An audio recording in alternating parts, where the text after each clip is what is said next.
Will, talk to me. ABC Tuesdays. They took his daughter. She's coming home alive. Will Trent, the series critics are calling powerful must-see TV, continues to thrill. Shouldn't we strategize before we go in there? If we screw up this case, a cop killer walks free. With its most dramatic and heart-racing season yet. GBI! Help me! Get down! Will Trent, all new Tuesdays on ABC and stream on Hulu. As a baseball fan, you've probably seen teams make season-changing deals during the MLB Winter Meetings. These are high-stakes sessions, and they've been the birthplace of some truly impressive trades in baseball history. However, not all negotiations that have taken place during these times have proved fruitful. In fact, some have gone down in history as the worst trades ever. So are you ready to delve into the world of MLB trade blunders from these winter meetings? Let's get to it.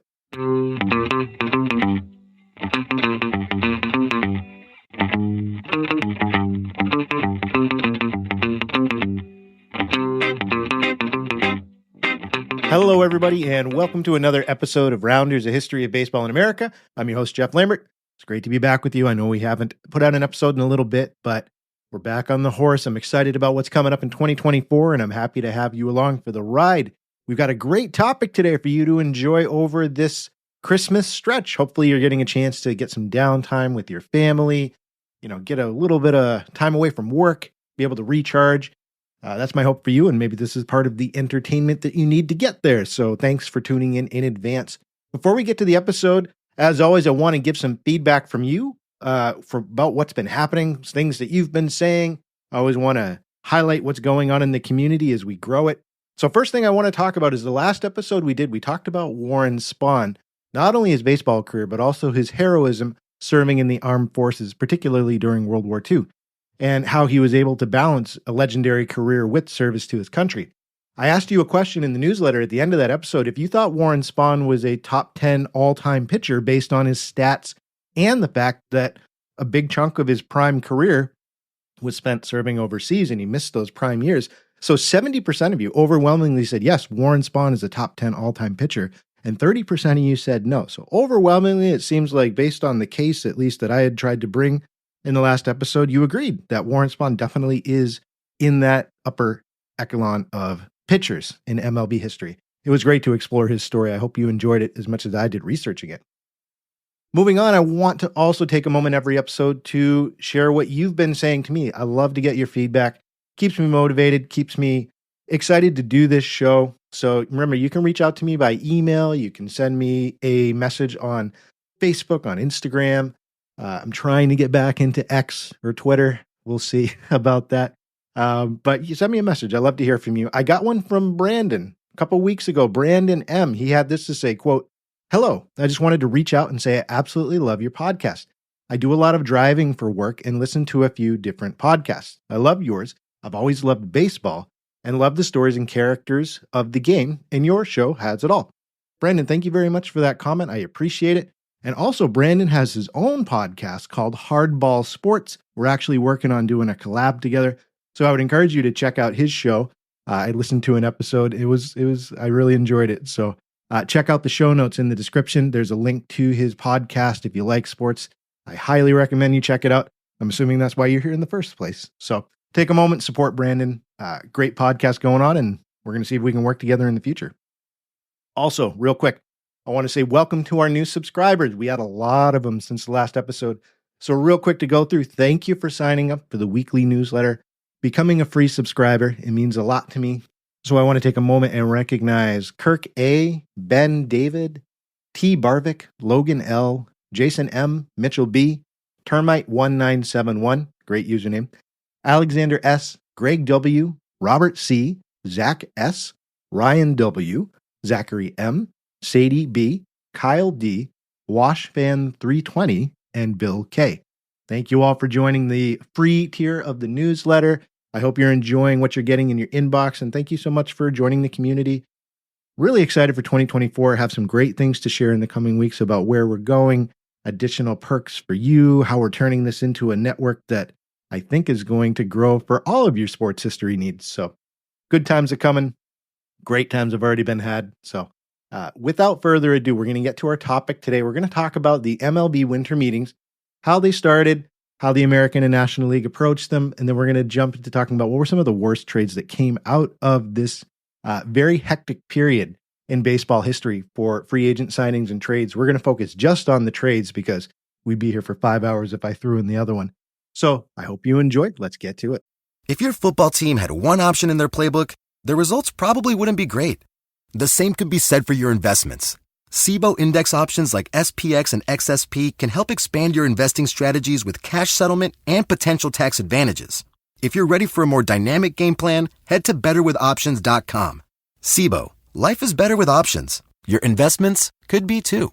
There are risks associated with SIBO company products. Review the disclosures and disclaimers at SIBO.com/US_disclaimers. The last thing you want to hear when you need your auto insurance most is a robot with countless irrelevant menu options. Which is why with USAA Auto Insurance, you'll get great service that is easy and reliable, all at the touch of a button. Get a quote today. Restrictions apply. USAA.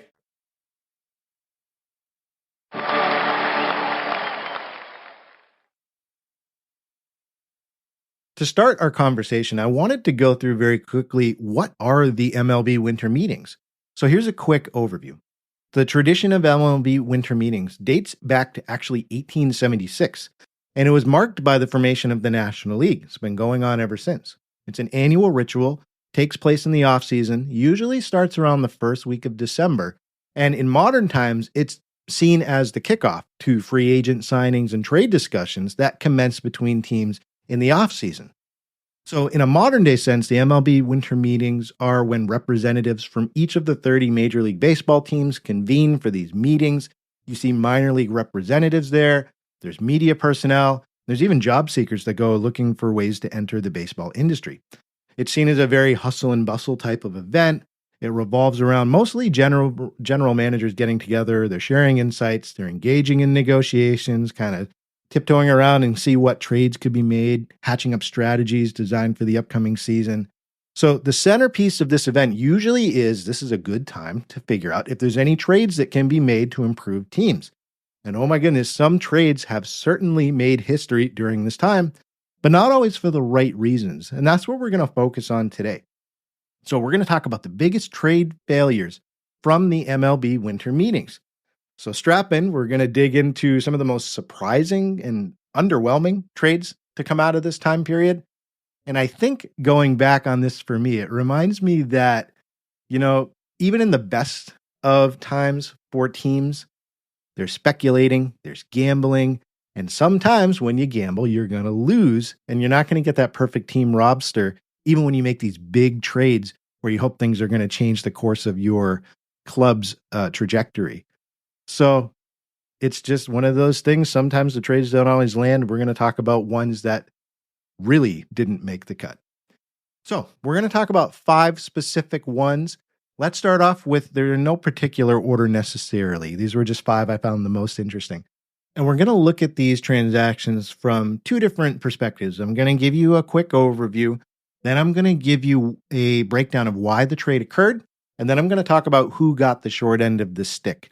So obviously for one team, usually it worked out really well, but for another team, it was a total bust. And of course, that's the focus of this episode, non-balanced trades that came out of the winter meetings. So we're going to start with number 5. Roy Halladay traded to the Phillies during the 2009 offseason. So the Toronto Blue Jays made a decision to send their ace, Roy Halladay, to the Philadelphia Phillies in the winter of 2009. And this remains a sour memory for many Toronto fans. On the Philly side, there was a lot of excitement. Halladay's acquisition was expected to herald in this continued era of success for the Philadelphia Phillies.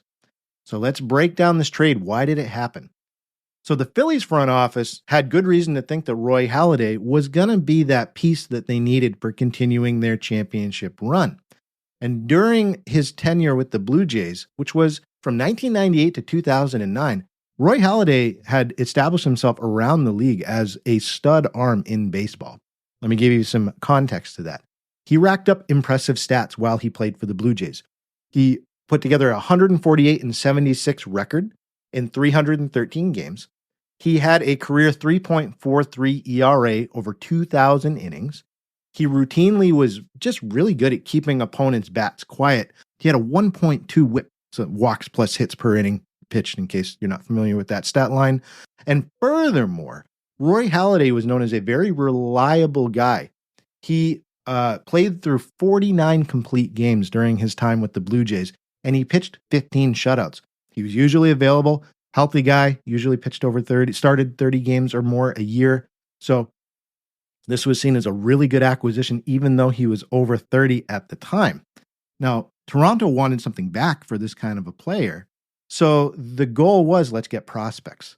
So at the time, the Blue Jays thought they were getting a pretty respectable haul. They got prospects Travis d'Arnaud, Kyle Drabek, and Michael Taylor in exchange for Halladay. Now, to give you an idea during the time period of what people thought of these prospects, Travis d'Arnaud was touted as the second best catching prospect in baseball at the time he was traded. So there was hope for Toronto that they were getting a stud there. Kyle Drabek was considered one of the top pitching prospects in the Philadelphia Phillies system. So again, a lot of hope there for him.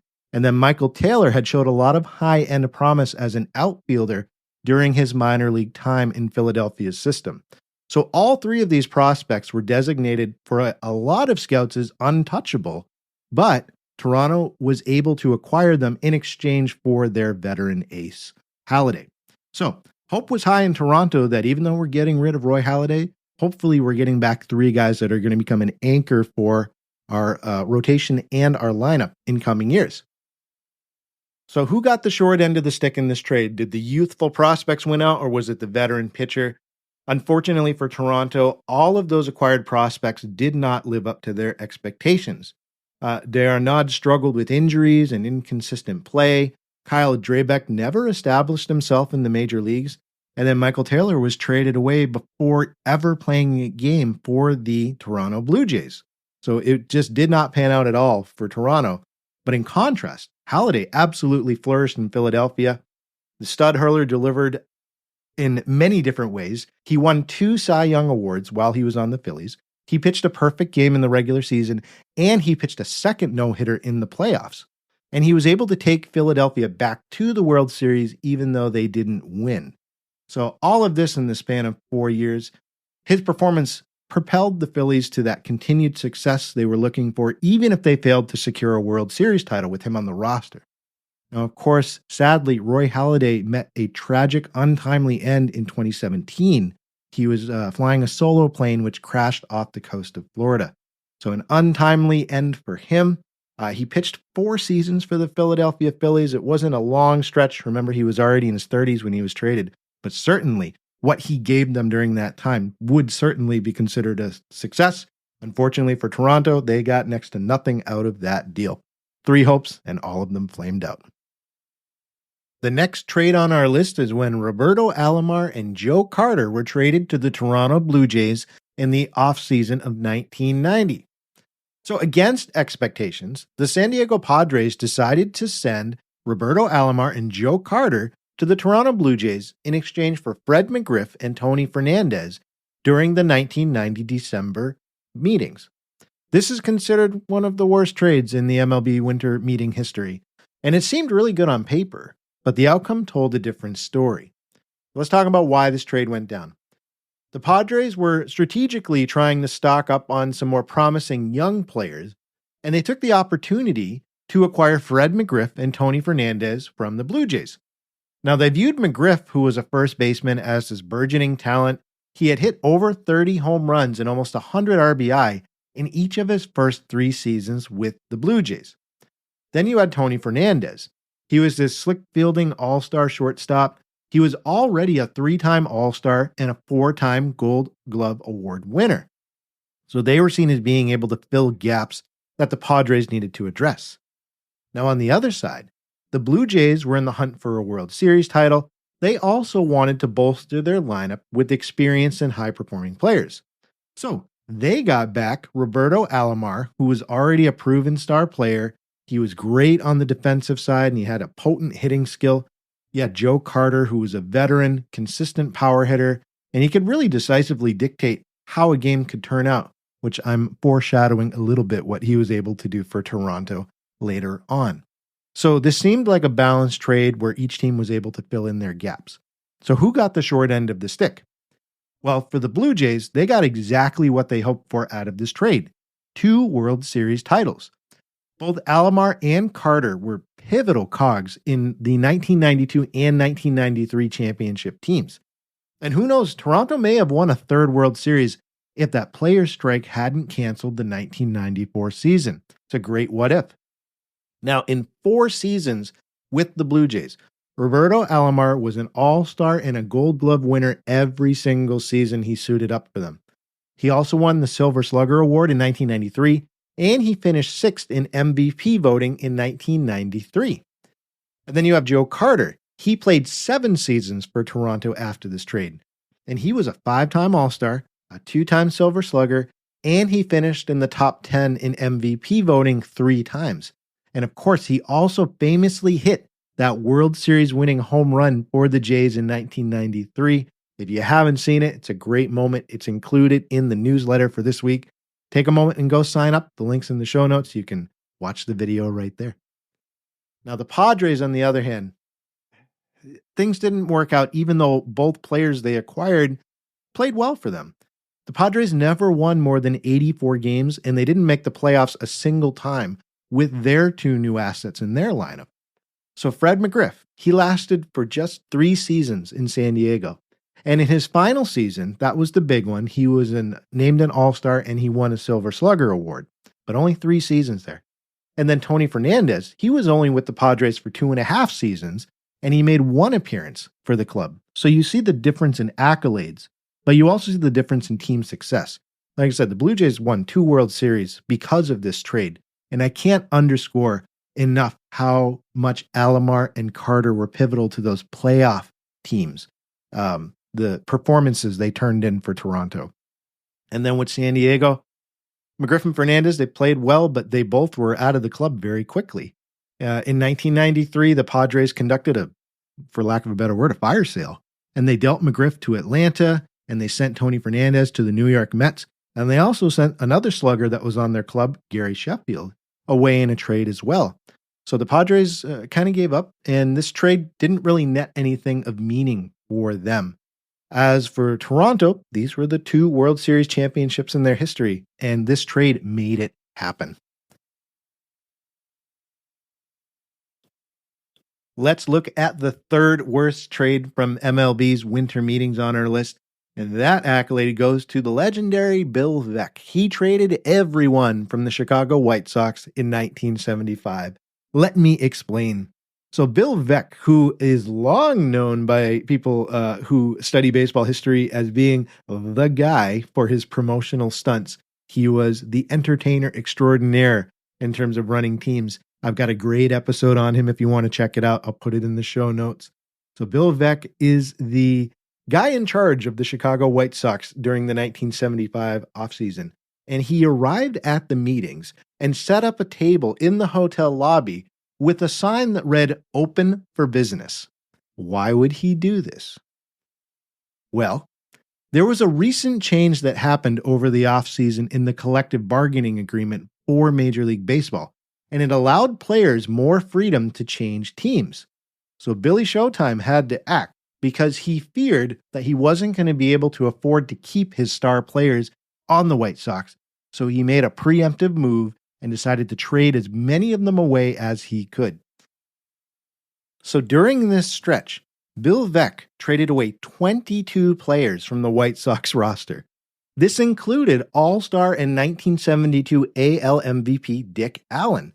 He was the main draw for most GMs when they found out, Veeck's open for business here. And I mean, you can see why. Dick Allen had a career batting average of .292, and he had 351 home runs that he had racked up by this time. So Bill Veeck, 22 players in like a 2-week stretch. It's insane. So did this work for the White Sox? I can't really tell you who got the short end of the stick, but how did it work out for one team, the White Sox? So trading 22 players would seem on its face like a franchise killer. It wasn't all doom and gloom for Chicago, though. They got some pretty good quality talent back in the process. So the star of the incoming horde of prospects and players they got for the 22 they sent out, they got a guy named Oscar Gamble, and he emerged as a great power hitter. He had a .297 batting average for Chicago over the next 3 seasons. And Gamble was also known for his trademark afro, which came to symbolize this remodeled team that Veeck had built. There were other just productive, solid lineup guys that helped keep the White Sox in the playoff hunt after all of these moves. Didn't really launch them to, another stratosphere, but it didn't put them in the basement necessarily either. So in retrospect, I guess this trade worked out somewhat differently than expected. The White Sox did wave goodbye to some of their best players, but they brought in some new faces and it helped them rebuild the team and stay competitive. But despite this, Veeck's drastic decision to treat the MLB Winter Meetings in this way is considered one of the most shocking events in the history of this time period. During these winter meetings, to show up and put a sign up right in the lobby and trade 22 guys from your team, I don't think that's ever going to be topped again. All right, next on our list, we have Roger Maris, who was traded to the New York Yankees in 1959. Now, Roger Maris was a young 24-year-old outfielder who played for the Kansas City Athletics, and the New York Yankees needed somebody to hold down their right field position. So a swap occurred, and it turned out to be one of the most lopsided deals in the history books, and we're going to talk about it. So why did this trade go down? The 1958 season wasn't a great one for the Kansas City Athletics. They finished 7th in the American League, and management was looking to cut some salary and get multiple players back. So Roger Maris was an average hitter for them at the time. They didn't know what they had, to put it lightly. He had played in 99 games in 1958 for Kansas City, and he had hit 19 home runs. And then in 1959, he had played in 122 games, and he hit 16 home runs.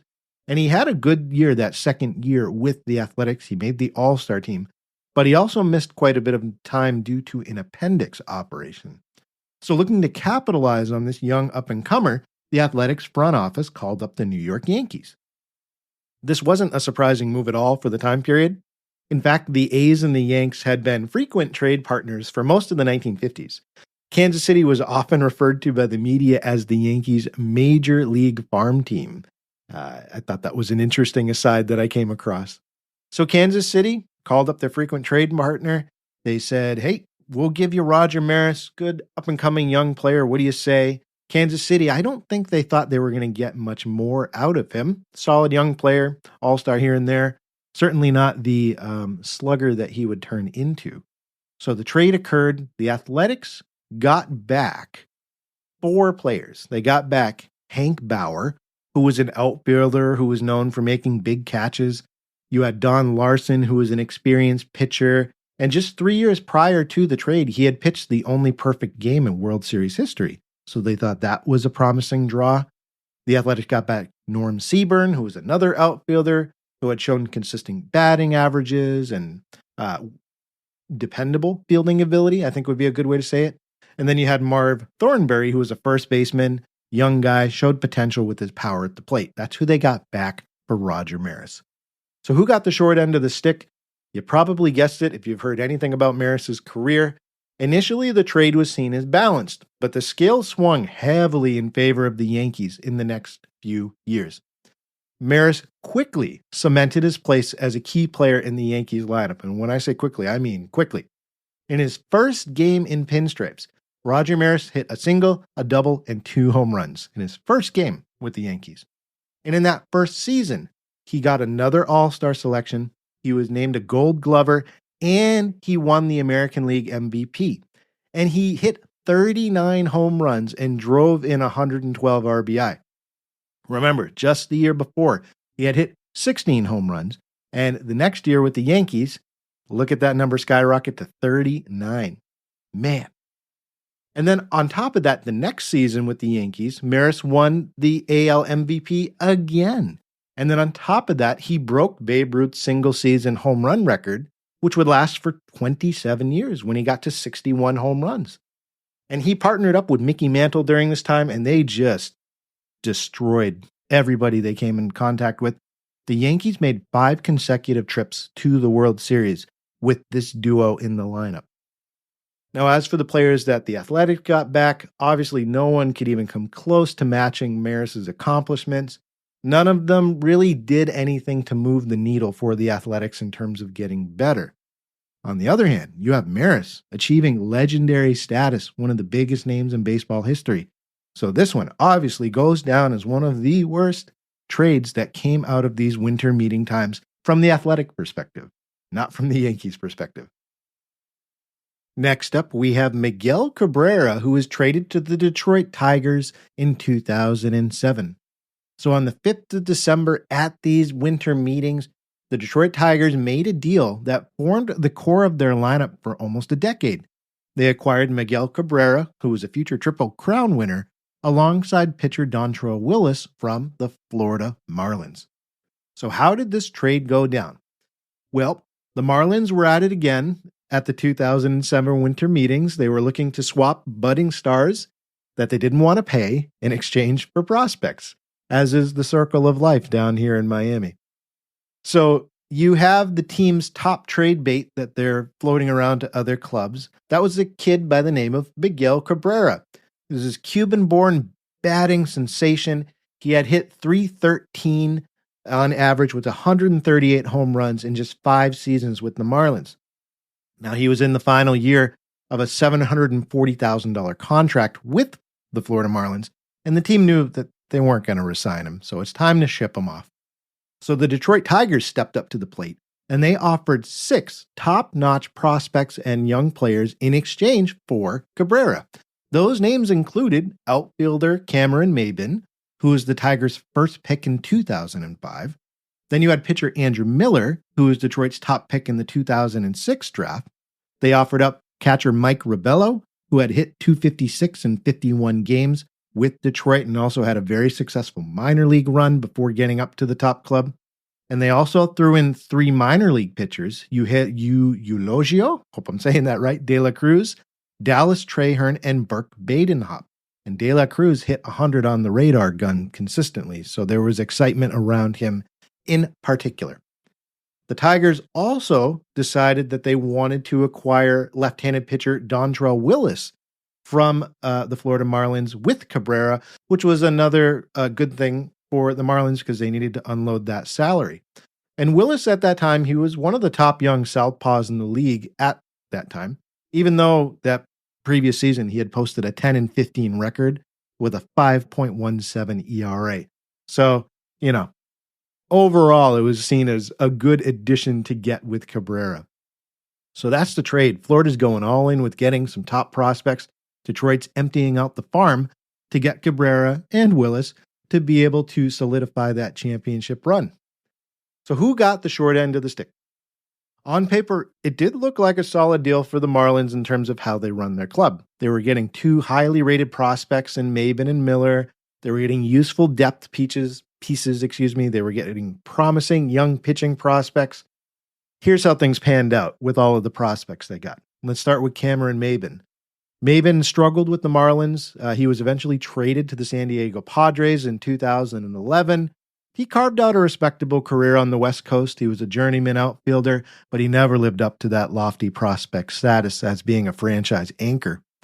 You had Andrew Miller. He also didn't have a great run with the Marlins. He posted a 5.89 ERA over 2 seasons, and he was actually traded to the Boston Red Sox after that. His career did rebound somewhat. He became a dominant reliever in the league, and he just didn't do it for the Marlins. The rest of the players in that trade had minimal impact. Rabello only played 1 season in Florida. De La Cruz, Traherne, and Badenhop, the pitchers they got, had minimal to no contribution at the major league level in their careers. On the other hand, the Tigers absolutely scored with this trade. Miguel Cabrera, during his time in Detroit after this trade, was a 7-time All-Star, a 5-time Silver Slugger, a 2-time MVP, all of that with Detroit. And he also won the Triple Crown in 2012. He was the first player to do that since Ted Williams did it in 1967. And to cap things off, Cabrera also took Detroit back to the World Series in 2012. Unfortunately, they ended up losing to the San Francisco Giants that year. But no question, this trade worked out great for Detroit. Did not work out at all for the Marlins. But, this is the cycle. Like I said, living here in Florida, seeing family members who are Marlins fans go through this cycle of acquiring and developing talent, winning a World Series, and then getting rid of everybody. It just happens over and over. So hopefully that'll end at some point for Marlins fans where they can get a long-standing star to be able to grace the city. Anyways, I digress. Good for Detroit getting Cabrera. Worked out nicely for them. Well, folks, there you have it. You have a look at the triumphs and the heartbreaks from baseball's winter meetings. Deals like these, they've left fans scratching their heads, and I think they remind us again that baseball can be thrilling even in the offseason by seeing these deals either work out or not work out. And it's not just about the hits and the runs and the stats. It's that strategic bargaining. It's the surprise decisions. It's the things that make or break teams over just a few weeks during these winter meetings. So, will it be happiness or disappointment that awaits your team during these December meetings? Only time will tell. And I hope it works out for you and your clubs. That's all for this week. Just a quick reminder for those of you who may be tuning in for the first time and you're still on the fence, please take a minute and consider joining our free tier. You get, if you sign up for our weekly newsletter, you get this episode right in your mailbox every week. I include photographs, quotes, videos, things that can deepen your experience with the content we're talking about. It's 100% free. In addition, I give you access to a bonus podcast episode every week called This Week in Baseball History, where we go over the top moments that occurred for that week, throughout time from, the 1800s till now. We talk about those moments for each day during the week. It's a good way for you to be able to keep up with what happened throughout baseball over its long tenure. And all you have to do is go to rounders.substack.com to sign up, 100% free. I'd encourage you to do so. Would love for you to join the community. It's growing every day. Exciting to see that happen. With that said, I wish all of you a happy, happy holiday season. And remember, there are only two seasons, winter and baseball. See you next time.